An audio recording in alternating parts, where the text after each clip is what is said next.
ఈరోజు తిరుగుతూ డబ్బులు పంచుతున్నారు. ప్రచారం కాదు, డబ్బులు పంచుతున్నారు. బీఆర్ఎస్ పార్టీ కాంగ్రెస్ పార్టీ పోటీలు పడతా ఉంది.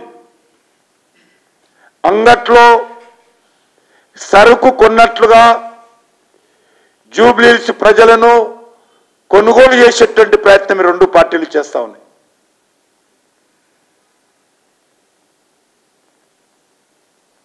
మరి మా పార్టీకి బలం లేనప్పుడు ఎందుకు మా పార్టీని విమర్శిస్తున్నారు? రెండు పార్టీలు కూడా టార్గెట్ మా మీద ఎందుకు చేస్తా ఉన్నాయి?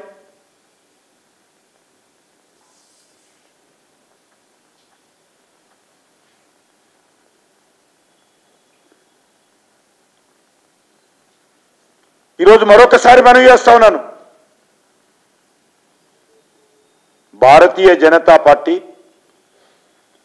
రేవంత్ రెడ్డి ముఖ్యమంత్రి అయిన తర్వాత ముఖ్యమంత్రి అయిన 4 నెలల్లో 8 సీట్లను ఓడించాము. కాంగ్రెస్ పార్టీని బీఆర్ఎస్ పార్టీ ఓడించి 8 ఎంపీ సీట్లు రేవంత్ రెడ్డి కాంగ్రెస్ పార్టీ సమానంగా తెలంగాణ గడ్డ మీద తెలంగాణ ప్రజల ఆశీస్సులతో మేము 8 ఎంపీ సీట్లు గెలిచాం.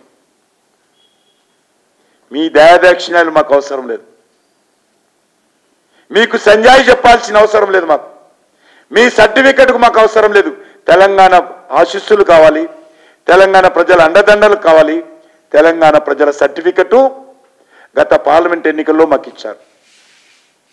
ఆ తర్వాత జరిగినటువంటి 2 అసెంబ్లీ కౌన్సిల్ ఎన్నికల్లో, ఎమ్మెల్సీ ఎన్నికల్లో అంటే more than 50% area Telangana state, Hyderabad వదిలిపెడితే మోర్ దెన్ 50% ఏరియాలో ఉన్నటువంటి ప్రతి గ్రామంలో ఉన్నటువంటి టీచర్స్, ఉపాధ్యాయులు బీజేపీకి అధికారపూర్వకంగా పోటీ చేసినటువంటి, బాజాప్తా ధైర్యంగా పోటీ చేసినటువంటి ఏకైక పార్టీ మాది. మా పార్టీకి ఉపాధ్యాయులు ఓటేశారు.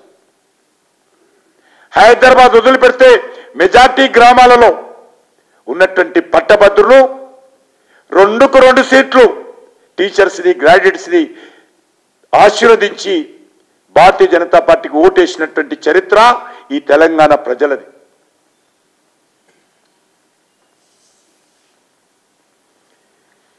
ఇల్లు అల్కగానే పండుగ కాదు రేవంత్ రెడ్డి. అసలు ఆట ఇంకా మొదలు కాలేదు. అసలు ఆట ఇంకా మొదలు కాలేదు. ఆట మొదలు పెడతాము తప్పకుండా. తెలంగాణ గడ్డ మీద భారతీయ జనతా పార్టీ ఏంటో చూపిస్తామని సందర్భంగా మనం చేస్తున్నాం. విమర్శలతో, తప్పుడు ప్రచారంతో తెలంగాణ ప్రజలు మభ్యపెడతా అంటే చాలా తప్పు. తెలంగాణ ప్రజలు నేనేం మాట్లాడుతున్నానో, ఏ టీవీలో ఏమొస్తుందో, మీరేం మాట్లాడుతున్నారో, కేసీఆర్ ఏం మాట్లాడుతున్నాడో, ఇతర మేధావులు ఏం మాట్లాడుతున్నారో, ఉపాధ్యాయులు ఏం మాట్లాడుతున్నారో, నిరుద్యోగులు ఏం మాట్లాడుతున్నారో, రైతులు ఏం మాట్లాడుతున్నారో, పొదుపు సంఘాల వాళ్ళు ఏం మాట్లాడుతున్నారో, విద్యార్థులు ఏం మాట్లాడుతున్నారో, మీరు ఇచ్చిన హామీలేంటో, మీ పరిపాలన ఏంటో, మీ పరిపాలనలో మీరు చేసినటువంటి పనులేంటో తెలంగాణ ప్రజలు తెలుసుకుంటున్నారు. వాళ్లకు తెలుసు. మీ పాలనలో అవస్థలు పడతా ఉన్నారు, అనుభవిస్తూ ఉన్నారు, స్వయంగా చూస్తున్నారు. కాబట్టి ఆట మొదలు పెట్టినప్పుడు తెలంగాణ ప్రజలేంటో మరొకసారి మేము 8 సీట్లే గెలిచాం, 50% సీట్లే గెలిచాం. మొన్న ఎమ్మెల్సీ ఎలక్షన్స్ లో 100కు 100% గెలిచాం. రానున్న రోజుల్లో ఇంకా మొదలు పెడతామాట.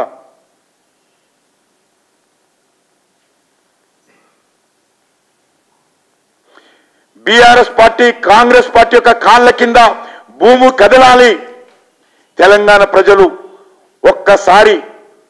ఒక్కసారి ఆక్రోశంతో చూస్తే మీ భూమి కదులుతుంది మీ కాళ్ళ కింద అని మనం చేస్తున్నాం. కాంగ్రెస్ పార్టీ సంగతి తెలంగాణ ప్రజలకు తెలియదా? 1200 మంది బిడ్డలు ఆత్మ బలిదానం చేసుకుంది మీ సోనియా గాంధీకి, మీ పార్టీ కాంగ్రెస్కు వ్యతిరేకంగా కాదా? 4 కోట్ల మంది ప్రజలు సకల జనుల సమ్మె చేసింది మీ కాంగ్రెస్ పార్టీకి వ్యతిరేకంగా కాదా? వాళ్ళు సమ్మె చేసింది కేసీఆర్ కుటుంబానికి బానిసలుగా ఉండడానికి కాదు. 1200 మంది బిడ్డలు ఆత్మ బలిదానం చేసుకుంది కేసీఆర్ కుటుంబం తెలంగాణ మీద పెత్తనం చేయడం కోసం కాదు. కేసీఆర్ కుటుంబం ఒకటే బంగారు కుటుంబం కావడం కోసం కాదు. తెలంగాణ ప్రజల భవిష్యత్తు బాగుండాలని, తెలంగాణ బాగుపడాలని, తెలంగాణ అభివృద్ధి జరగాలని.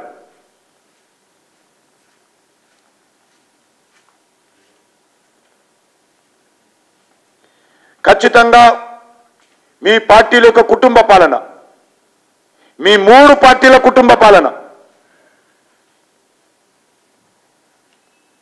బీఆర్ఎస్ అధికారం ఉన్నప్పుడు హైదరాబాదు పెత్తనం చేసింది ఎంఐఎం పార్టీ, ఓవైసీ కుటుంబమే.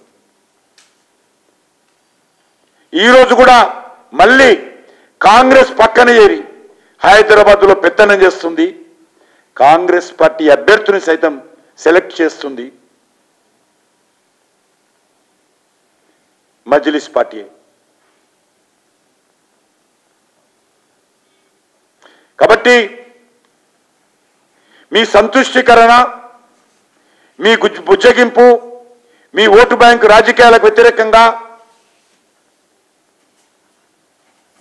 మీ 2 పార్టీలను పాతరేసి తెలంగాణ ప్రజల భవిష్యత్తు కోసం, తెలంగాణ అభివృద్ధి కోసం తెలంగాణ ప్రజలు మీకు బుద్ధి చెప్పే సమయం ఎంతో దూరంలో లేదని సందర్భంగా మనవిస్తున్నాను. ఈరోజు తెలంగాణ ప్రజలు నిజమైనటువంటి మార్పు కోరుకుంటున్నారు. ఆ మార్పు భారతీయ జనతా పార్టీ ద్వారానే వస్తుందని భావిస్తా ఉన్నారు.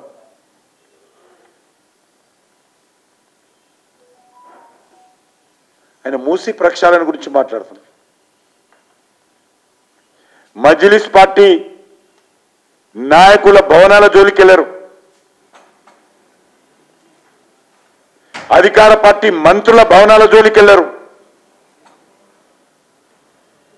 అధికార పార్టీ ప్రతిపక్ష పార్టీ ఎమ్మెల్యేల భవనాల జోలికి వెళ్ళారు. రెక్కాడితే డొక్కాడనటువంటి 50 సంవత్సరాలుగా ఇల్లు కట్టుకొని చిన్న చిన్న దుకాణాలు, ఇండ్లల్లో పనిచేస్తున్నటువంటి పేద ప్రజల ఇల్లు కూలగొడతామంటే ఊరుకుంటామా? దానికి మూసీకి అడ్డొస్తామా మేము? మళ్ళీ బరాబర్ చెప్తా ఉన్నాను, ఈరోజు ఇల్లు కూలగొట్టకుండా ఉన్న మూసీలో మీరు గోదావరి నీళ్లు పోస్తారా, కృష్ణా నీళ్లు తీసుకెళ్తారా, ఎన్ని టీఎంసీలో తీసుకెళ్తారో, నల్గొండలు ఏ రకంగా సస్యశ్యామలు చేస్తారో చేయండి. కానీ పేదవాడి పుట్ట కొడతామంటే, పేదవాడి గూడు కూలగొడతామంటే ఎట్టి పరిస్థితుల్లో భారతీయ జనతా పార్టీ కానీ, నేను కానీ, మా నాయకులు కానీ ఎట్టి పరిస్థితుల్లో ప్రాణాలకు తెగించి పోరాడతామని మనం చేస్తున్నాను. ఏం కథలు మాట్లాడుతున్నారా మీరు? ఈ భూములన్నీ కూడా ఇండ్లు కూలగొట్టి అవన్నీ కూడా కమర్షియల్ కాంప్లెక్స్ చేస్తా అంటే, పేద ప్రజల స్థలాలు కూలగొట్టి మూసీ రివర్ ఫ్రంట్లో పెద్ద పెద్ద బిల్డింగులు కట్టి అమ్ముకుందామంటే చూస్తూ కూర్చుంటామా? పేద ప్రజలను నిరాశలు చేస్తామంటే చూస్తూ కూర్చుంటామా? నువ్వు వ్యాపారం చేయాలంటే చాలా ఉన్నాయి ప్రభుత్వ భూములు, అక్కడ చెయ్యి. మూసి ప్రక్షాళన దగ్గర ఉన్నటువంటి పేదవాడి గూడు కొలగొట్టి భూ వ్యాపారం చేస్తామంటే, రియల్ ఎస్టేట్ బిజినెస్ చేస్తామంటే ఊరుకుంటామా?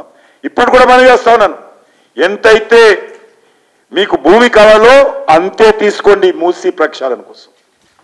కానీ పేదవాడు భూమి ఉన్నదిగా, వాడి నోరు లేదు కదా, వాడు అడిగేవాడు లేదు కదా.